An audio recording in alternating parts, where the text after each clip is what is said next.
안녕하세요. 동포세계 김용필입니다. 네, 오늘은 1월 5일 수요일입니다.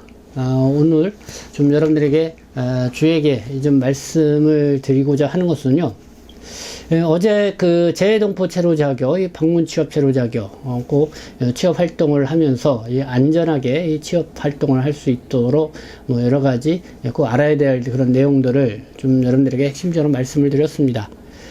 그리고 이 방송을 보신 분들이 그리고 여러 가지 뭐 재외동포 체류 자격으로 있으면서 취업 활동 이런 거 하는 데에서 제재가 너무 많다라는 뭐 그런 또 목소리들도 좀 많이 달아주시기도 하고 좀 정부 정책 기관 주로 이 법무부에 좀 건의를 좀 적극적으로 해서 이런 제도들이 좀 바뀔 수 있도록 해달라라는 그런 요청의 목소리도 많이 이렇게 답글로 달아주신 걸 볼 수가 있었습니다.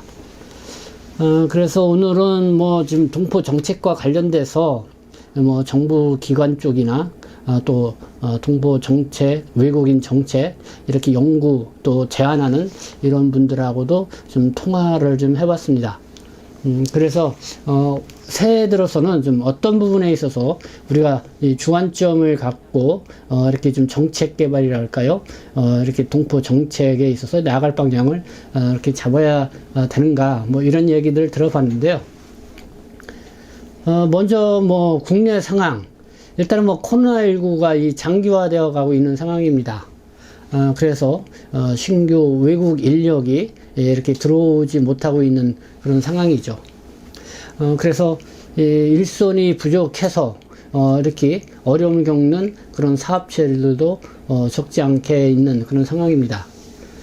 그러다 보니까 이 국내에 이미 머물고 있는 뭐 동포들이라든가 외국 인력을 활용할 수 있는 그런 방법을 이제 구상하지 않으면 안 되는 그런 상황에 있다는 것을 느낄 수가 있었습니다. 그리고 또 국내에 불법 체류 중에 있는 외국 인력, 뭐 동포들은 그렇게 많지 않습니다. 외국인들이 많이 있는데요. 거의 한 40만에 가깝게 있죠. 그래서 이 불법 체류 중에 있는 외국 인력을 어떻게 뭐 합법화 조치를 취한다랄까, 뭐 어떻게 하는 것이 나을 것인지 뭐 이런 부분에 있어서 다소 좀 뭐랄까요, 고민을 좀 하는 그런 분위기를 좀 볼 수가 있었고요. 그리고 이 농촌 인력 부족 현상 뭐 이런 부분들도 좀 얘기를 많이 나눴습니다. 이 농촌 인력, 결국은 외국 인력이 있어야 되고 그런 상황인데 근데 이 농촌 인력을 이렇게 외국 인력으로 투입을 해서 사용하는 그런 구조적 그런 문제들 뭐 이런 부분들이 상당히 있다. 그래서 이런 부분들을 어떻게, 그러니까 뭐 우리 동포분들도 뭐 재외동포 체류 자격으로 변경을 해준다. 뭐 이렇게 해가지고 인센티브제를 도입을 해서 이제 농촌에서 일을 해보신 분들이 적지 않습니다. 그래서 뭐 그런 분들의 이야기를 들어보면은 낮은 인건비를 줘가면서 새벽 뭐 5시, 6시에서부터 저녁 뭐 7시, 8시까지 이렇게 일을 하는 그런 현장의 그런 목소리를 들을 수가 있었고요. 그리고 뭐 잠자리 숙소 문제라든가 그리고 또 어느 정도 뭐 농촌은 그렇죠. 항상 바쁜 게 아니라 한 몇 달 한참 바쁠 때는 바쁘고 또 일손이 없을 때는 없을 때가 또 있습니다. 그런데 좀 그런 부분들의 현실적으로 그런 거를 잘 감안을 한 외국 인력을 활용할 수 있는 그런 방법적 고안이 좀 더 필요하다. 뭐 이런 거를 좀 느낄 수 있었습니다. 그래서 뭐 전반적으로 새해 2022년 물론 현재 지금 올해는 뭐 3월 달에 대통령 선거도 있고 또 6월 1일에는 뭐 지방자치단체 선거, 그래서 어떻게 보면 올해는 이 선거의 해다 뭐 이렇게 볼 수가 있는데요. 여기에 따라서 외국 인력 그리고 재외 동포, 국내 체류하고 있는 동포들에 대한 이런 정책 이런 부분에 있어서도 이제는 큰 변화를 가져와야 되지 않냐라는 그런 당위성이 상당히 높아지고 있다라는 좀 그런 분위기를 읽을 수가 있었습니다. 그래서 이 동포와 관련된 그런 방향을 좀 제가 들어보고 여러분들에게 좀 말씀을 드리고 싶은 거는, 일단은 지금 정부기관에서 논의되고 있는 게 이 방문 취업 체류하고 있는 동포들의 이 취업 범위를 확대하는 방안이 지금 추진되고 있다는 것입니다. 이거는 지난해에 제가 한번 방송으로도 말씀을 드린 바가 있습니다. 그래서 이 택배업에서 이 물류창고에서 이 분류 작업을 하는 것을 비롯해서, 그리고 지금은 이 39개 업종으로 이렇게 단순 노무 업종이라고 해서 그 업종의 국한에 대해서 취업 활동을 할 수 있었던 거를 이제는 좀 더 범위를 확대를 시켜서 이 방문 취업 동포들의 이 취업 활동 범위를 좀 확대시켜 주는 그런 방안이 지금 추진되고 있다, 뭐 이런 거를 들을 수가 있습니다. 그리고 이 재외동포 체류 자격으로 있으신 분들, 지금 뭐 재외동포 체류 자격을 뭐 여러 방면으로 이렇게 받아들이고 있죠. 그리고 뭐 올해 1월 3일부터는 앞서 말씀을 드렸던 것처럼 동포 자녀들에게 이 재외동포 체류 자격을 이렇게 전면 부여를 해주고 있습니다. 1월 3일 그저께서부터 시작을 했으니까요. 지금 자녀를 두신 분들은 지금 F4 신청을 하는데 분주하게 움직이고 있으리라 생각합니다. 그런데 이 재외동포 체류 자격으로 있는 분들의 지금 이렇게 거론되고, 그리고 저희 방송을 보시면서도 또 많이 제기를 하는 게, 이 방문 취업 체류 자격으로 있으면서 F4 체류 자격으로 변경하신 분들, 그래서 방문 취업 체류 자격으로 있을 때는 합법적으로 할 수 있었던 일인데 F4로 변경을 하니까 뭐 이런저런 제재에 걸려서 지금 일을 못하게 되는 그런 상황에 있다. 그래서 과연 이런 게 맞느냐 하는 좀 그런 거에 대한 좀 문제 제기가 정책권 내에서도 이루어지고 있다는 것이고요.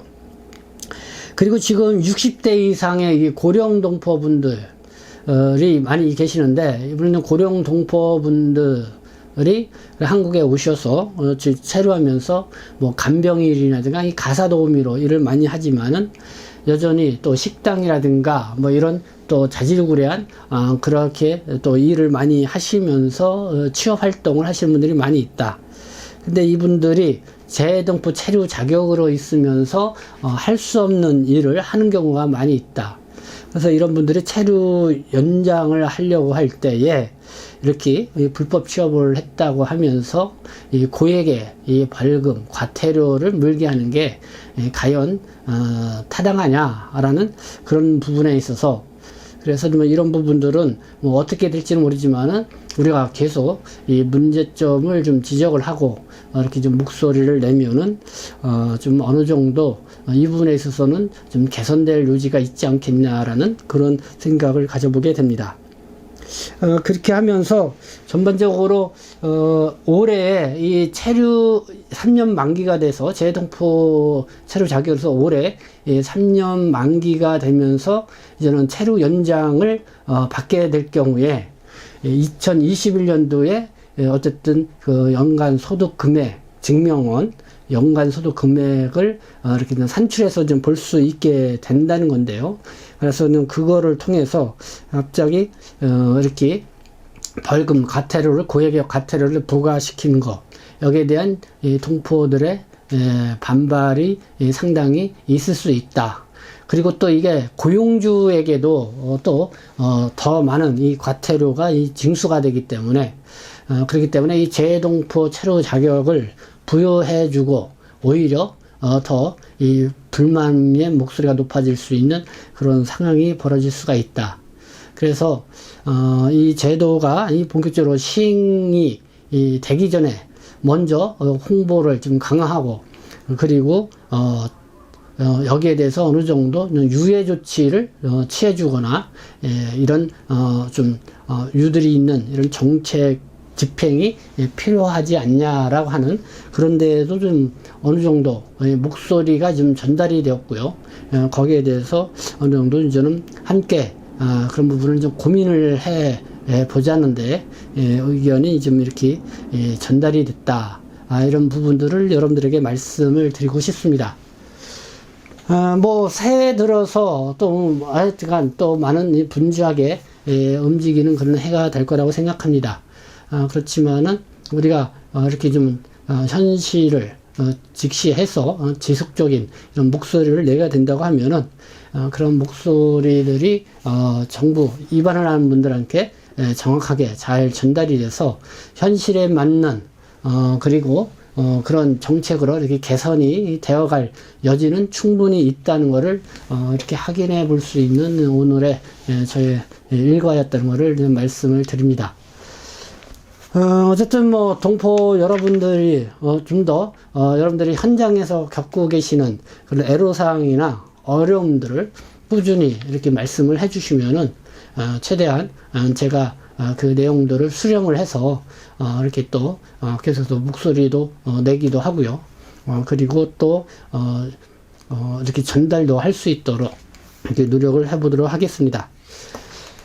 이런 측면에서 뭐 여러분들에게 한번 방송으로 그런 분위기를 좀 전달해 드리고자 이렇게 방송을 했습니다. 네, 지금까지 시청해 주셔서 감사합니다. 저는 동포 세계시민 대표 편집장 김용필이었습니다.